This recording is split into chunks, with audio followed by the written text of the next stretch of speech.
Hi viewers, வணக்கம் and welcome to Kollywood Uncut. Yes, இன்னைக்கு நம்மளோட Kollywood Uncutல உங்களுக்காக நம்மளோட லேட்டஸ்டான சினிமா அப்டேட்ஸோட நான் வந்திருக்கேன். சோ இன்னைக்கு என்னென்ன லேட்டஸ்டான சினிமா அப்டேட்ஸ் இருக்கு அப்படின்றத பார்க்கலாம்.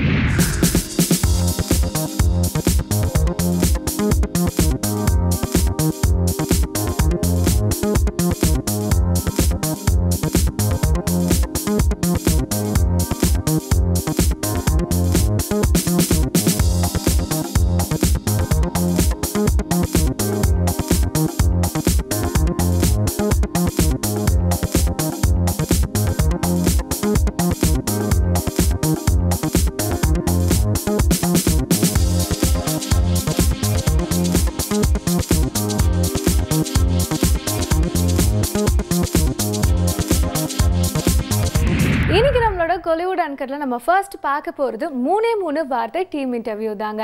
எஸ், இந்த படத்தோட மியூசிக் டைரக்டர் கார்த்திகேயன் மூர்த்தி பார்க்கிறதுக்கு ஏஆர் ரஹ்மான் மாதிரி இருக்காருன்னு எல்லாருமே சொல்றாங்க. இத பத்தி இந்த படத்தோட ப்ரொடியூசரான எஸ்பிபி சரண் கிட்ட கேட்டபோது அவர் ஏஆர் ரஹ்மான் மாதிரி இருக்காரா இல்லையாலாம் எனக்கு தெரியல, ஆனா ஏஆர் ரஹ்மான் இண்டஸ்ட்ரிக்குள்ள வரும்போது ரோஜா படத்துக்கு எப்படி இசையமைச்சிருந்தாரோ அதே மாதிரி இந்த படத்துக்கு கார்த்திகேயன் மூர்த்தி அமைச்சிருக்காருன்னு பயங்கரமா புகழ்ந்திருக்காரு. இன்னும் நிறைய விஷயங்கள் பேசியிருக்காங்க, வாங்க பார்க்கலாம். என் பேர் கார்த்திகேயன் மூர்த்தி, மூணே வார்த்தை படத்தோட கம்போசர். இதுதான் என்னோட முதல் படம். அவங்களோட லவ் அண்ட் சப்போர்ட்டை நான் நிறைய எதிர்பார்க்குறோம். என்டையர் டீமே வந்து ஒரு புது டீம் தான், except for the director and the producer. அவங்க 2 பேர் மட்டும்தான் எக்ஸ்பீரியன்ஸ்ட். இந்த படத்தில் டோட்டலாக 5 பாட்டு இருக்குது. அதில் ஒரு பாட்டு ஸ்பெஷலான விஷயம், ஏன்னா வந்து எஸ்பிபி சார் பாடின பாட்டு. அது it's not just because SPB sir பாடினது மட்டும் இல்லை, அப்பா வந்து பையனுக்கு அட்வைஸ் பண்ணுற மாதிரியான ஒரு பாடல் அது. ஸோ அதை எஸ்பிபி சார் பாடினார். செகண்ட் ஆஃப் போகும்போது படத்தில் ஸ்கோர் பண்ணிகிட்டு இருக்கும்போது பையன் வந்து அப்பா கிட்ட சொல்லுவான், ஐ மீன் தாத்தா கேரக்டர்கிட்ட, இந்த மாதிரி நீங்கள் சொன்னதெல்லாம் கரெக்டு தான் அப்படிங்கிற மாதிரி. ஸோ அதை வந்து சரண் சார் பாடினார். So it was a very interesting thing. அவங்க 2 பேருக்குள்ளே ஒரு ப்ரைவேட்டாக இருக்க வேண்டிய கான்வர்சேஷன் எனக்கு வெளில தெரிஞ்ச மாதிரி இருந்துச்சு. So but anyway it was a nice experience. அது தவிர்த்து இது சாயரேங்கிற பாடல் மதன் கார்கே எழுதினார். மதன் கார்கே வந்து கிட்டத்தட்ட ஒரு 6-7 டிராஃப்ட் எடுத்து வச்சுருப்போம் இந்த பாட்டுக்கு. பட் ஒரு வாட்டி கூட முகம் சொல்லிக்காமல் ஒரு ரொம்ப எந்தூசியாசமாக எழுதி கொடுத்தாரு. இன்ஃபேக்ட் அவர் 6வது டிராஃப்ட் எழுதும்போது அவர் எழுதின சில வரிகள் வந்து என்னோடய டியூன் ஜஸ்டிஃபை பண்ணல அப்படின்னு எனக்கு ஃபீல் ஆகி டியூனை மாற்றினோம் அதுக்கப்புறமா. ஸோ அந்த மாதிரி ஒரு ரொம்ப நல்ல எக்ஸ்பீரியன்ஸ். அண்ட் ஒரு காலேஜ் படிக்கும்போது நமக்கு ஒரு செட் ஆஃப் ஃப்ரெண்ட்ஸ் கிடைப்பாங்க இல்லையா, அந்த மாதிரி அகெயின் ஐ திங்க் இந்த படம் பண்ணும்போது ஒரு very good set of friends எனக்கு கிடைச்சாங்க. It is a very altogether different experience. இன்னும் கூட படம் முடிச்சாச்சு, but still we all hang out a lot and we enjoy a lot. இந்த மாதிரி நாங்கள் என்ஜாய் பண்ணி பண்ணதை நீங்களும் பார்க்கும்போது அந்த அளவுக்கு என்ஜாய் பண்ணுவீங்கன்னு நான் நம்புகிறேன். தேங்க்ஸ். புது யுகம் நேயர்களுக்கு வணக்கம். நான் இயக்குனர் மதுமிதா. படத்தை பற்றி சொல்லணும்னா சும்மா ஜாலியான படம், மூணே வார்த்தைங்க. அதுவும் படத்தில் வந்து புது காஸ்ட், புது டீம், கேமராமேன் புதுசு, மியூசிக் டைரக்டர் புதுசு, ஆர்டிஸ்ட் அர்ஜுன் புதுசு, அதித்தி வந்து இது வரைக்கும் ஒரு படம் பண்ணியிருக்காங்க ரான்னு சொல்லிட்டு. அந்த மாதிரி நிறையா ஒரு ஃப்ரெஷ் டீம். படத்தோட கதையை பற்றி சொல்லணும்னா யூஸ்வலாகவே லேடி டைரக்டர்னால் ஒரு தப்பான அபிப்பிராயம் இருக்குங்க. அவங்களால கிளாஸானது தான் படம் எடுக்க முடியும், ஒரு ஹீரோயின் ஓரியன்ட் சப்ஜெக்டாக தான் இருக்கும், இல்லை அவார்ட் வின்னிங் ஃபில்மாக தான் இருக்கும், கமர்ஷியலாக எடுக்க தெரியாது, இந்த மாதிரி நிறைய அபிப்பிராயங்கள் இருக்குது. அப்படிலாம் இல்லாமல் மூணே வார்த்தை சும்மா ஜாலியான படம். 2 யங்ஸ்டர்ஸ் அவங்க லைஃப்பில் வந்து மற்றவங்க கிட்ட சாதிச்சு காமிக்கணும் அப்படின்னு சொல்லி ஒரு பிஸ்னஸ் ஆரம்பிக்கிறாங்க. அந்த பிஸ்னஸ் வந்து அவங்கள எப்படி அஃபெக்ட் பண்ணுது, அவங்க ஃப்ரெண்ட்ஷிப், அவங்க ரொமான்ஸ் எல்லாத்தையும் எப்படி அஃபெக்ட் பண்ணுது, அதுலேருந்து அவங்க எப்படி வெளியே வராங்க அப்படிங்கிறது தான் கதை. உங்கள் ஃப்ரெண்ட்ஸோடு போய் தேட்டரில் உட்காந்து மொக்க போட்டு கலாய்ச்சிட்டே பார்க்கக்கூடிய ஒரு படம். இதுக்கு முன்னாடி சுட்டகதை 2ஆம் உலகம் படத்தில் என்ன பார்த்துருப்பீங்க. இது என்னோட 3வது படம், மூணே வார்த்தை. சரண் சார் ப்ரொடியூஸ் பண்ணியிருக்காரு, capital film works, Madhumitha direct பண்ணியிருக்காங்க. இந்த படத்தில் வந்து கர்ணான்ற ஒரு கேரக்டரை நான் பண்ணியிருக்கேன். ஸோ இந்த கேரக்டர் வந்து ரொம்ப ஒரு சாதுவான ஒரு சராசரி இளைஞனாக இருப்பேன். படம் ஆரம்பிக்கும் போது இவனுக்கு வேலை இருக்கும், வீடு இருக்கும், எந்த பிரச்சனையும் இருக்காது. அப்புறம் அர்ஜுன்ற ஒரு கேரக்டர் உள்ளே பூந்து இவன் லைஃப் அப்படியே தரமட்டமாக்கிடுவான். அதுக்கப்புறம் எனக்கு வேலை போயிடும், வீடு போயிடும், ஊரில் இருக்கிற எல்லா பிரச்சனை ஆகிடும். ஸோ இந்த மாதிரி ஒரு சூழ்நிலையில் வந்து என்ன பண்ணலாம், காசு இல்லை அப்படின்னு யோசிச்சுட்டு இருக்கும்போது ஒரு பிஸ்னஸ் ஆரம்பித்தா என்னன்னு அப்படின்ட்டு அர்ஜுன் கர்ணா சேர்ந்து ஒரு பிஸ்னஸ் ஆரம்பிப்பாங்க. அந்த பிஸ்னஸ்னால் வர பிரச்சனைகள், அந்த பிஸ்னஸ்னால் வர இஷ்யூஸ் அதெல்லாம் எப்படி சால்வ் பண்ணுறாங்க, அதான் அந்த படத்தோட யூஎஸ்பி கதை அப்படின்னு சொல்லலாம்.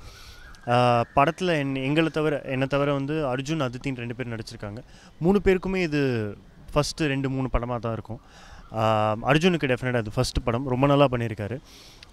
எங்களோட சப்போர்ட்டிங் காஸ்ட் தான் படத்தோட பெரிய ஸ்ட்ரென்த்து. ஏன்னா SPB sir, Lakshmi madam, Bhagyaraj sir, MS Bhaskar sir, robo Shankar, Aarthi Ganesh இப்படின்னு ஒரு 10-12 பேர் வந்து படத்தை அப்படியே தூக்கி தூள் கிளப்பியிருப்பாங்க. ஸோ படத்தை டெஃபினட்டாக தியேட்டரில் பாருங்கள். நம்ம அடுத்ததாக பார்க்க போகிறது விழித்திரு படத்துடைய ஆடியோ ரிலீஸ் தான் நம்ம பார்க்க போகிறோம். இந்த படத்தில் விதாத் கிருஷ்ணா 2 பேரும் ஹீரோவாக பண்ணியிருக்காங்க. இந்த படத்தை மீரா கதிரவன் டைரக்ட் பண்ணியிருக்காங்க. இதில் ஸ்பெஷலான விஷயம் என்ன அப்படின்னா, இதில் ஒரு பாட்டுக்கு வந்துட்டு லிரிக் எழுதி அதை பாட்டு பாடி டான்ஸும் ஆட செஞ்சுருக்காரு நம்ம TR அவர்கள். அண்ட் இன்னும் நிறைய சுவாரஸ்யமான விஷயங்கள் நடந்தது. இப்போ அந்த ஆடியோ ரிலீஸை பார்க்கலாம். அவள் பேர் தமிழரசி படம் தான் இன்றைக்கி இவ்வளோ பெரிய ஸ்டார் காஸ்ட் எனக்கு கொண்டு வந்தது. என்ன டைரக்டர் ஆக்கின மோசர் பேர் தனஞ்சயனுக்கு நான் எப்போவுமே நன்றி கடன் பட்டிருக்கிறேன். இந்த தன்னம்பிக்கையை நான் கற்றுக்கிட்டது TR சார் கிட்ட தான். நான் TR சாருடைய பரம ரசிகர். நான் கிட்டத்தட்ட 3 கிலோமீட்டர் 4 கிலோமீட்டர் நடந்தே கால்நடையாக போய் TR சாருடைய எண்டங்கை கல்யாணி, மைதிலினை காதலி, இன்னும் சொல்லப்போனால் ஃபீமேல் ஓரியன்டான டைட்டில் அவள் பேர் தமிழரசன் வைக்கணுங்கிறதுக்கு முதல் இன்ஸ்பிரேஷனே TR சார் தான். அவர்கிட்ட போய் நான் இப்படி ஒரு ப்ராப்ளம் இருக்குது சார், நீங்கள் இந்த படத்தில் நீங்கள் பாட்டு எழுதணும் அப்படின்னு கேட்கும்போது நான் எழுத மாட்டேன் அப்படின்னாரு.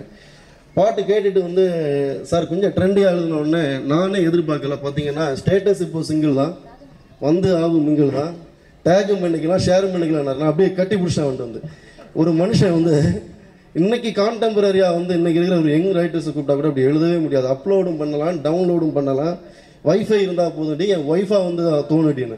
இதே டி ராஜேந்தர் நான் ஒரு 15 வருஷத்துக்கு முன்னாடி பார்த்தீங்கன்னா தண்ணீரில் மீன் எழுதால் கண்ணீரை யார் அறிவார், ஆகாயமெங்கும் நட்சத்திர பொறுக்கை, அம்மம்மா வயிற்று பசி எப்படி பொறுக்க, பிரமாதமான போயிட். எனக்கு கேட்டிங்கன்னா தமிழ் சினிமாவில் ஒரு ஷெல்லி மாதிரி, ஒரு ஷேக்ஸ்பியர் மாதிரி டி ராஜேந்தர் பிரமாதமான, அவ்வளோ பிரமாதமான ஒரு கலைஞன். இன்னைக்கு காலகட்டத்தில் அவர் சொன்னார் ஸ்பாட்டில் டான்ஸ் மாஸ்டர் முக்கியமாக ராபர்ட் சதீஷுக்கு ராபர்ட் உங்கள் அப்பா எனக்கு மாஸ்டராக இருந்தார், உங்கள் அப்பா மாஸ்டர் ஆகும்போது நான் அவருக்கு ஆடிருக்கேன், இப்போ உனக்கு ஆடுறேன், உன் பிள்ளைக்கும் ஆடுவேனாரு. சார் நீங்கள் அவர் பிள்ளைக்கும் ஆடுவேன். ஏன்னா பார்த்துட்டே இருந்தேன், எனக்கு இந்த எஸ்டீம் எனர்ஜிங்கிற ஐடியாவே இல்லை.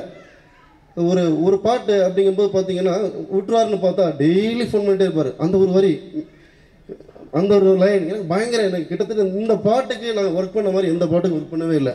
அதுக்கு எல்லாத்துக்கும் தேங்க்ஸ் சார். ஏன்னா வேறு ஒருத்தங்களா இருந்தால் பாடணும் முடிச்சு கொடுத்தா போகணுன்னு இருப்பாங்க. எல்லா விஷயத்துலையும் சின்ன சின்ன சின்ன சின்ன சின்ன விஷயங்கள் இதுக்கு டீட்டெயில் பண்ணதும் சரி எல்லாமே TR சார் நீங்கள் தான். நான் இந்த படம் ஒரு TRக்கான ஒரு ட்ரிபியூட்டாக நான் ஒரு ரசிகனாக தன்னம்பிக்கையை கற்றுக்கிட்ட, தமிழை கற்றுக்கிட்ட, கொள்கையை கற்றுக்கிட்ட, என்ன இன்னும் முன்னுதாரணமாக எடுத்துக்கிற TR சாருக்காக நான் பண்ணின ஒரு ரசிகனுடைய ஒரு விஷயம் தான் இது. இன்னொரு விஷயம், சத்யன் மகாலிங்கம். நான் அவருடைய ஒரு சாங் கேட்டேன். பார்த்தீங்கன்னா படத்தில் ஒரே ஒரு பாட்டு தான் இருந்தது. திரும்ப சத்யனுடைய டேலண்ட்டை பார்த்ததுக்கப்புறம் நான் 4 சாங்ஸ் ஒர்க் பண்ணோம். அது உண்மையிலே சத்யன் உங்கள் மேலே வச்சிருந்த நம்பிக்கையை நீங்கள் காப்பாற்றிட்டீங்க. பெரிய மியூசிக் டேரக்டர் வருவீங்க. மீரா கதிரவன் ஃப்ரெண்டு, அவர் ஒருத்தருக்காக தான் இங்கே எல்லாருமே வந்திருக்காங்க. ஏன்னா கிட்டத்தட்ட ஒரு 2.5 வருஷம் உழைப்பு, அவ்வளோ கஷ்டப்பட்டுருக்காரு. இந்த படத்துக்கு எக்ஸ்ட்ரா எனர்ஜினா அண்ணன் TR தான். அவருடைய பாடல்கள், இந்த பாட்டு இன்னொரு டண்டனாக்கா தான். நிச்சயமாக எல்லாருக்கும் படம் ரீச் ஆகும். ஒரு தயாரிப்பாளராகவும் இயக்குனராகவும் நிறைய போராட்டத்தை சந்திச்சிருக்காரு. நிச்சயமாக வெற்றி பெறும். இந்த படத்துக்கு மிகப்பெரிய ப்ளஸ்ஸாக தயாரிப்பாளர் விடியல் ராஜு சார் வாங்கி ரிலீஸ் பண்ணியிருக்காரு. என்னை பொறுத்த வரைக்கும் ஒரு இயக்குனர் தன்னை கை தூக்கி விட்ட, தன்னை அறிமுகப்படுத்தின தயாரிப்பாளர் எந்த சூழ்நிலையும் மறந்துடக்கூடாது. அது ரொம்ப ரொம்ப முக்கியம். எவ்வளோ பெரிய டைரக்டர் ஆனாலும் அந்த ப்ரொடியூசர்ன்றது தான் இன்றைக்கி முக்கியமான விஷயம். என்னோடய முதல் படம் ஜெயங்கொண்டான் சத்யஜித் தியாகராஜ் சார் தான் அறிமுகம் பண்ணார். மறந்துடக்கூடாதுன்றதுக்காக என்னோடய பையனுக்கு அவர் பேரை வச்சுக்கிட்டேன். சர்டிஃபிகேட் நேம் வச்சுட்டு கூப்பிட்றது வேறு பேரை வச்சுக்கிட்டேன். மணக்கோலம் பார்க்க வந்தேன் மணமகளானேன் என்பது போல இந்த விழாவை உங்கள் சார்பாக இதன் வெற்றியின் நிமித்தம் மாத்திரம் இதனை பார்க்க வந்தேன். உண்மையில் வெற்றி கடியாட்டத்தில், வெற்றி கழிப்பில் நானும் பங்கு பெறும் ஒரு நல்வாய்ப்பு எனக்கு கிடைத்தது. மற்றொரு காரணம் எனக்கு இருக்கின்றது. உழைப்பு, தன்னம்பிக்கை, விடாமுயற்சி, அதே போல எடுத்துக்கொண்ட கொள்கை, இதில் விடாப்பிடியாக இருந்ததனால் நான் இன்று ஒரு உன்னத இடத்தில் எனது கலையில் இருக்கின்றேன் என்பதனால் எனக்கு உங்களை வாழ்த்தவும் ஆசிகள் கூட கூறவும் எனக்கு அதற்கு ஒரு நல்ல உரிமை உண்டு.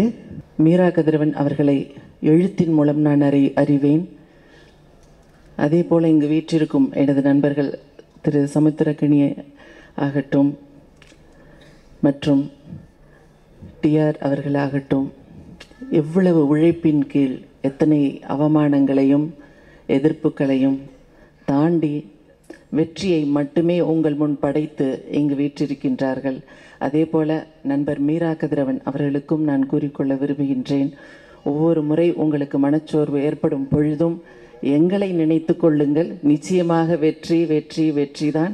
இந்த விழித்திரு எனும் வார்த்தையை வெற்றி என்று கொண்டு நிச்சயமாக இன்னும் ஒரு விழிப்பான ஒரு நிகழ்வாக இந்த திரைத்துறையில் உங்களது சாதனைகள் நிச்சயமாக பேசப்படும்.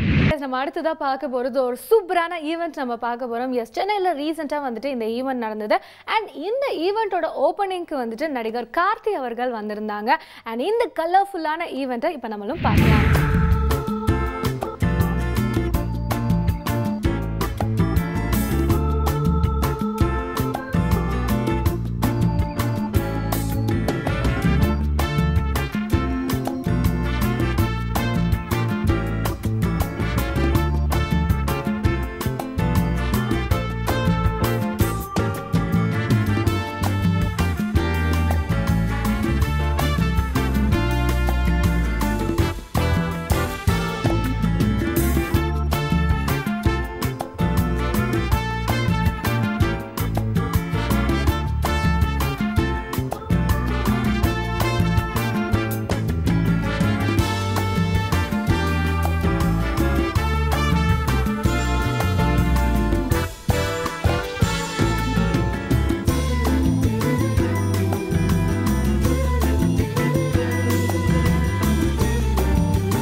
I would like to thank and Mr. Srinath Rajam for taking the initiative of forming such a team called Chennai Joyriders, and we had the idea of making a club for cycling and all the sports, allied sports like running, swimming.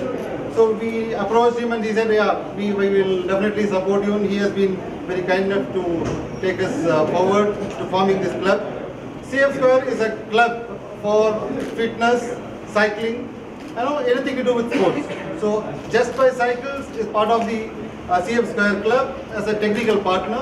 We take care of their technical issues, their supports, whatever that is required to take forward cycling as a sport.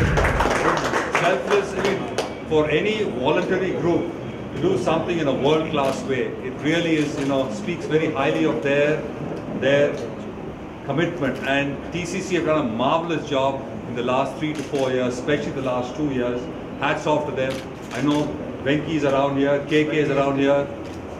Are they here? Venki, KK, who else? Sam is his club. Sam, guys, fabulous job. Keep it up. But rig the timings and let me win, once in a while. Don't be this thing about it. So great fun. We are here all to have fun. It's a team sport. Thanks again. And when we have our rides, there are 7, 8, 9 of you there, maybe 10. Let's have 30 or 40 out there to come along. Remember, after the ride, you get? Paisam. That's right. Let's hear it. Okay, let's hear it. 3 cheers for Paisam, guys.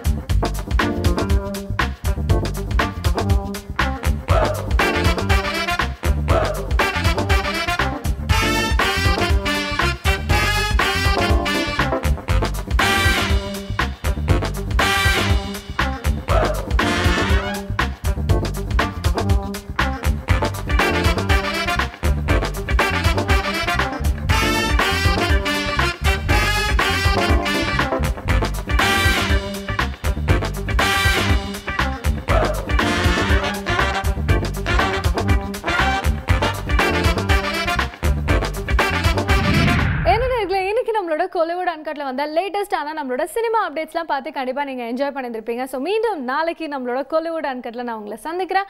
Until then, it's tada bye from உங்கள் பிரியமுள்ள பிரியா.